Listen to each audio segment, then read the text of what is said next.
इस कार्यक्रम के पुण्यार्जक हैं श्री संजय जैन, श्रीमती ममता जैन, ग्रेटर कैलाश दिल्ली, श्री मनीष जैन, श्रीमती श्वेता जैन, ग्रेटर कैलाश दिल्ली, श्री सुधीर जैन, श्रीमती पूनम जैन, गौरव आरती जैन, गरिमा पुनीत जैन, परिवार मॉडल टाउन दिल्ली, स्वर्गीय लीलाबाई इंदरचंद गंगवाल एवं चंद्रकांत संजय, नितिन मनोज, दीपक पारस, समस्त गंगवाल परिवार, मित्रनगर औरंगाबाद, श्रीमती राजरानी जैन, नितिन प्रीति जैन, दर्श अर्शिया जैन परिवार, Venus apartment, sector 9, Rohini, Delhi. ओम नमः, ओम नमः, ओम नमः। नमो अरिहंताड़म, नमो सिद्धाड़म, नमो आईरियाड़म, नमो वज्रायाड़म, नमो लोए सब्द साहूड़म।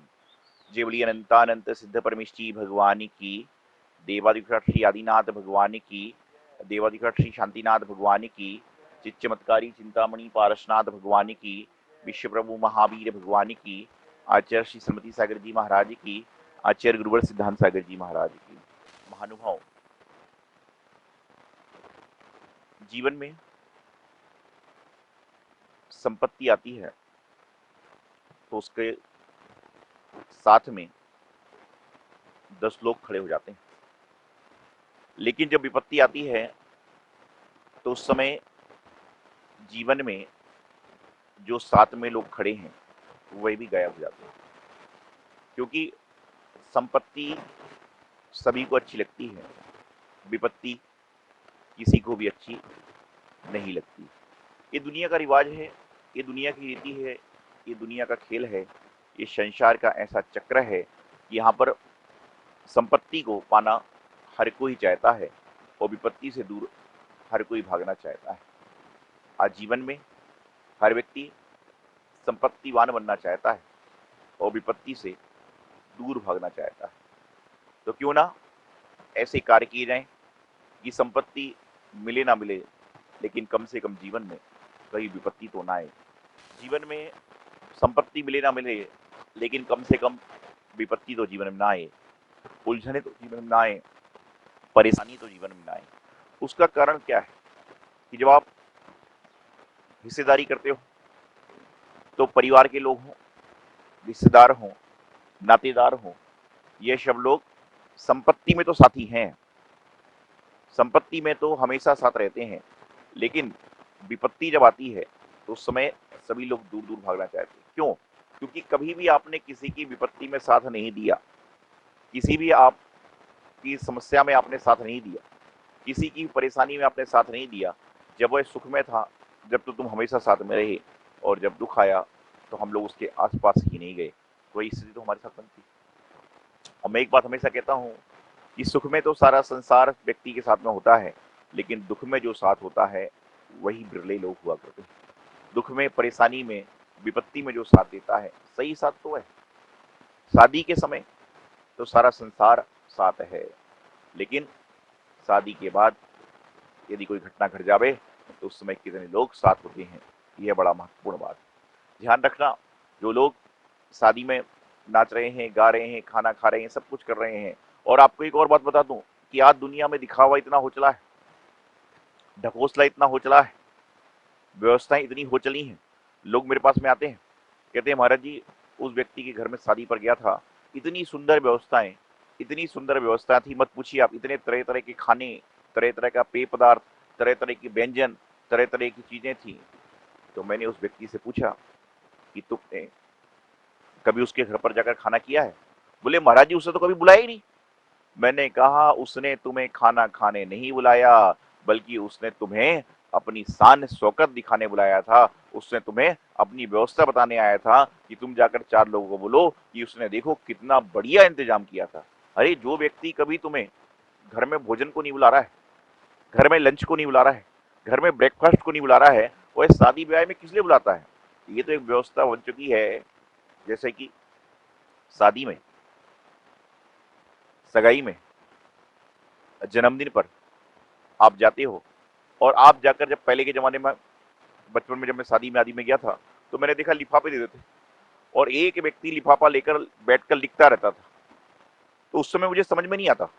बाद में जब समझ में आया, जब मालूम चला कि ये लिखते इसलिए हैं कि जब उसके परिवार में किसी की शादी होगी तो उसको लौटाना पड़ेगा, उसको वापस देना पड़ेगा, उसके लिए वापस पहुंचाना पड़ेगा। तो यही तो संसार की स्थिति है कि जो तुम भगवान के चरणों में कर रहे हो, जो तुम गुरुद्वार में कर रहे हो, जो तुम समाज के लिए कर रहे हो, जो तुम राष्ट्र के लिए कर रहे हो, वह सब लिखा जा रहा है और लौट के वापिस आपको यही मिलने वाला है। लौटकर आपको वापिस यही मिलने वाला है, जो तुम दोगे वहां पर लिखा हुआ डायरी के अंदर है और डायरी के पन्ने खोलकर वापिस मिलेगा। तो ध्यान रखिएगा, यदि आप किसी व्यक्ति को सुंदर वस्तु दोगे तो आपको जीवन में सुंदरता आएगी, और यदि आप किसी व्यक्ति को बुरी वस्तु दोगे तो आपके जीवन में बुरी वस्तु लौट कर आएगी। और एक बार, ये जीवन का सिद्धांत है, जीवन का गणित है, जीवन की व्यवस्था है कि टेनिस की बॉल को जितना तेजी से दीवार पर मारते हो उतनी से ज्यादा दुगनी तेजी से वह लौट कर आती है। तो यदि आपने लोगों को सुख बांटने का प्रयास किया तो आपके जीवन में उससे दुगने सुख बांट कर आएंगे। अरे तुम किस लिए लड़ते हो, किस लिए झगड़ते हो? रुपए पैसे के लिए, जो आज तक किसी का नहीं हुआ। और तुम्हारा क्या होगा? कुछ समय के लिए तुम्हारे हाथ में आ जाए तो वह पानी की बूंद की तरह है कि जैसे पानी की बूंद होती है वह कब तक हाथ में रहती है, या तो सूख जाएगी या गिर जाएगी। उसी प्रकार से आप मुझे बताइए कि आज तक ऐसा कौन सा इंसान होगा जिसको 10 साल पहले कोई नोट मिला हो, नोट की गड्डी मिली हो, आज तक उसने वह गड्डी अपने पास रखी? वो तो सिर्फ हाथ बदलती है, वो तो सिर्फ व्यवस्था बदलती है, और कभी यहां से वहां, वहां से वहां, ना जाने एक नोट कितनी बार आपके पास आ चुका होगा, कितनी बार आपके हाथ में आ चुका होगा। उसी प्रकार से जीवन है, जीवन में जिस तरह से आप काम करोगे वैसा ही आपके पास जीवन में सारी व्यवस्थाएं आएंगी। संपत्ति में तो सब कोई आपके साथ है, संपत्ति मिल रही है तो सभी व्यक्ति आपके साथ में हैं, आपके साथ में खेल रहे हैं, कूद रहे हैं, खा रहे हैं, पी रहे हैं, उठ रहे हैं, बोल रहे हैं। लेकिन जब विपत्ति आएगी तो उस समय कितने लोग आपके साथ में हैं, ये बड़ा महत्वपूर्ण होता है। आप खाने के लिए लड़ रहे हो, आप बंगले के लिए लड़ रहे हो, आप जमीन के लिए लड़ रहे हो। अरे भाई, जिस दिन आंखें बंद होगी, ना तो खाना काम आएगा, ना जमीन काम आएगी, ना रुपया पैसा काम आएगा, सिर्फ याद आएंगी तो आपके द्वारा किए गए अच्छे काम, आपके द्वारा बोला गया व्यवहार। देखिए, मैं एक बात हमेशा कहता हूँ, इस संसार का अटल सिद्धांत है, अटल नियम है कि जो जन्मा है उसे मरना पड़ेगा। लेकिन महत्वपूर्ण बात तो जब ये होती है कि जब कोई इंसान जा रहा है तो 4 लोग यह कहते हो कि कितना अच्छा इंसान था, कितना व्यवहार कुशल इंसान था, वह चला गया। और सबसे बुरी बात तो यह है कि तुम्हारे जीते जी, तुम्हारे बोलने से, तुम्हारे व्यवहार से, तुम्हारे वार्तालाप करने से लोग तुम्हारे पीछे ये बोले कि ये बस रुपए के लिए लड़ता है, खाने के लिए लड़ता है, पीने के लिए लड़ता है, इसके लिए लड़ता है, उसके लिए लड़ता है। तो समझ के चलना कि जीवन में कहीं ना कहीं व्यवस्थाएं बिगड़ी हुई हैं। तो मैं आपको बताना चाह रहा था कि विपत्ति आती है तो उस समय कितने लोग साथ में खड़े होते हैं, उतने ही लोग विपत्ति के समय साथ में खड़े होंगे, बल्कि और भी कम लोग साथ में विपत्ति में खड़े होंगे। क्योंकि जब आपने किसी का साथ विपत्ति में दिया है तो समझ के चलना मेरे भाई कि विपत्ति में तेरे साथ उससे भी कम लोग होंगे, और संपत्ति में साथ दिया है तो संपत्ति में आपके साथ उससे भी अधिक लोग होंगे। तो बात बता रहा था कि आपका व्यवहार, आपकी व्यवस्था, आपके बोलचाल का ढंग इस तरह से हो कि लोग आपके आसपास से जाने के बाद भी ये कहें कि वो कितना अच्छा व्यक्ति था। पेट की क्षुधा 2 घंटे के लिए मिट सकती है, लेकिन जीवन रूपी व्यवहार की क्षुधा जो है वह जन्म जन्मांतर तक मिट जाती है। खाने पीने की व्यवस्था, रुपए की पैसे की व्यवस्था, गाड़ी बंगले की व्यवस्था, ये कुछ समय तक आपके साथ में है, लेकिन जो आपने व्यवहार कहा है वह बचपन से लेकर जवानी तक और जवानी से लेकर बुढ़ापे तक साथ में चलता है। आज घर में कई बुजुर्ग होते हैं, जब वो एक उम्र के बाद में चिल्लाने लग जाते हैं, उल्टी सीधी बातें करने लग जाते हैं, तो लोग उनके पास से बचकर चलना चाहते हैं। क्यों चलना चाहते हैं? कि ये कब गाली देने लग जाए, कब उल्टा सीधा बोलने लग जाए, कोई भरोसा नहीं है। तो वह तो बुजुर्ग है, वह तो बूढ़ा है, लेकिन आज हम लोग यदि अपने होश हवा में इस तरह की क्रियाएं करें कि कोई भी आदमी, कोई भी व्यक्ति हमारे पास से उठने बैठने से कतराए, और वह आने के पहले यही सोचे कि बस उसके पास जाऊंगा तो वह तो वही रामायण पैदा कर देगा कि मेरे भाई ने मुझे ऐसा किया, मेरी बहन ने मुझे ऐसा किया, मेरे परिवार ने ऐसा किया, मेरी पत्नी ने ऐसा किया, मेरे बच्चों ने ऐसा किया, मेरे साथ मंदिर में ऐसा हुआ, ये सब बातें चालू कर देगा। और आज के समय में इंसान को खाने के लिए तो 2 रोटी चाहिए, लेकिन रखने के लिए तो पता नहीं 2000 रोटी का सामान भी रख ले तो कोई बड़े आश्चर्य की बात नहीं।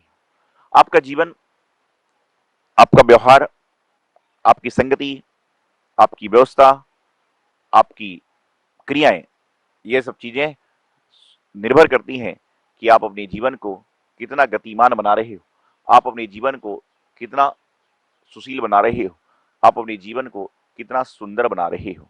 क्योंकि जीवन सुंदर है तो तन सुंदर हो ना हो चल जाएगा। बहुत सारे ऐसे महापुरुष हैं जो शरीर से सुंदर नहीं है, लेकिन उनकी क्रियाएं, उनका व्यवहार, उनके विचार इतने सुंदर थे कि लोग शरीर को नहीं देखते। और बहुत सारे ऐसे लोग हैं जो शरीर से तो अति सुंदर हैं, लेकिन जीव लाल होने के बाद भी काली से भी खतरनाक है, तो उस व्यक्ति की सुंदरता सारी समाप्त हो जाती है। जीवन सुंदर होना चाहिए, शरीर सुंदर हो या ना हो उससे कोई फर्क पड़ता नहीं है। वाणी मधुर होना चाहिए, आपकी वाणी काली भी हो तो चल जाएगी, लेकिन मधुर होगी तो ही चलेगी।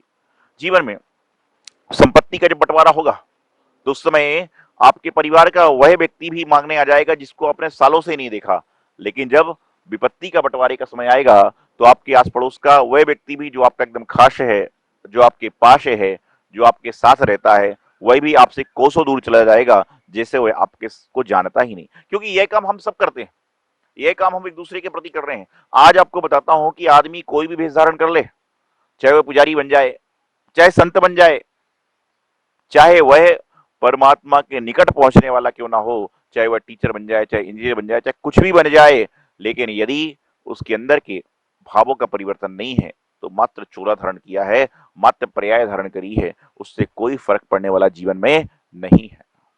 अरे इससे अच्छे तो बेजुबान पशु पक्षी होते हैं कि जो मुंह से बोल नहीं सकते, लेकिन एक बार उनका पेट भर जाए तो उनके सामने कोई कितना भी डाले, कितना भी डाले, कितना भी डाले, वो खाएंगे नहीं। लेकिन इंसान हो सकता है कि जीभ से खाने से बच जाए, लेकिन जुबान से खाने से रुकता नहीं है। आज मुझे ये नहीं है, कल मुझे वो है, परसों मेरे पास वो बंगला नहीं था, नरसों मेरे पास गाड़ी नहीं थी। अरे क्या है संसार में, क्या है व्यवस्थाओं में, क्या है सुविधाओं में?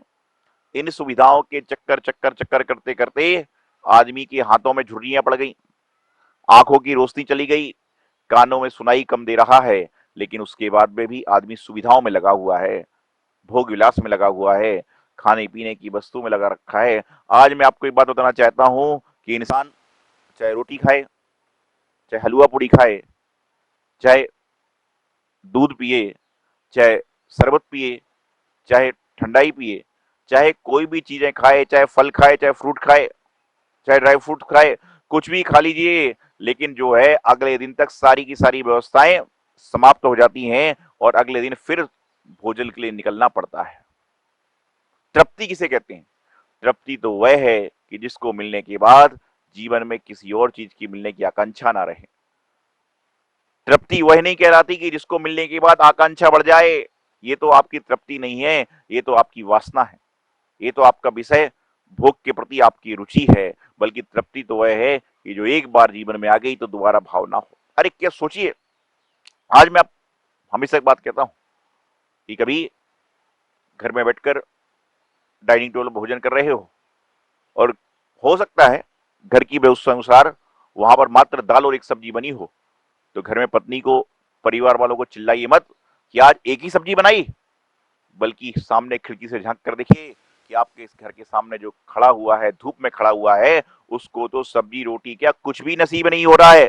तुम्हारे जीवन का पुण्य तो है कि तुम्हें कम से कम रोटी दाल सब्जी पापड़ नसीब हो रहा है, मिल रहा है। कोई बात नहीं, आज नहीं तो कल मिलेगा, कल नहीं तो परसों मिलेगा, परसों तक तो खाते ही आए थे। आप उसकी तरफ देखोगे तो सुखी रहोगे, लेकिन आप उसको देखते हो, अरे सामने वाला चांदी की थाली में 5 सब्जी 5 फल खा रहा है, तो कभी तुम्हारे जो टेबल में है उसमें भी तुम खा के सुखी नहीं हो सकते, क्योंकि तुम्हारा ध्यान दूसरे की संपत्ति में है। तुम्हारा ध्यान यदि विपत्ति में आ जाए तो ऑटोमेटिक जीवन का कल्याण हो जाएगा। आज आप उस पिता से पूछो जो तुम्हारे भोजन भरण के लिए अपने दिन भर का खाना छोड़ देता है, सुबह 9 बजे का खाना ले जाकर दोपहर में खाता है, कितना ठंडा होता होगा, और तुम यहाँ पर उस पिता की कमाई हुई दौलत पर इतरा रहे हो।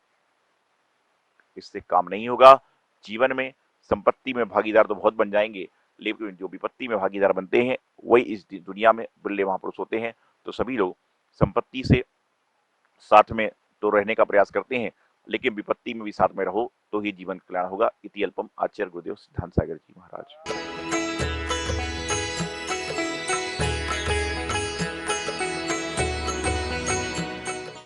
नमस्कार, प्रणाम। मैं हूं गोविंदा। मुझे आदरणीय मुकेश जैन और मेरे अपने मित्र संदीप जैन के माध्यम से पता लगा कि परम गुरु जी सौभाग्य सागर जी की ट्रस्ट संस्कार सागर के माध्यम से दिल्ली में खाना खिलाया जा रहा है। जो कोविड पेशेंट हैं उन्हें ऑक्सीजन कंसंट्रेटर प्रोवाइड किया जा रहा है। मैं उनके इस नेक काम की सराहना करता हूं और मानवतापूर्वक इस कर्म के लिए धन्यवाद देता हूं। प्रणाम गुरु जी।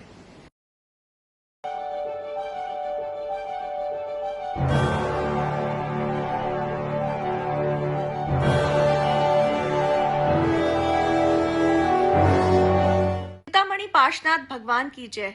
आचार्य श्री सिद्धांत सागर जी महाराज की जय। आचार्य श्री सौभाग्य सागर जी महाराज की जय।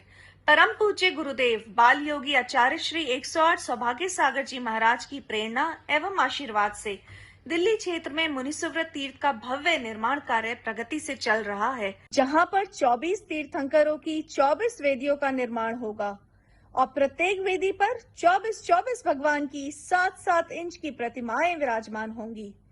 एक प्रतिमा को विराजमान करने हेतु सहयोग राशि मात्र 1,24,000 रुपए रखी गई है।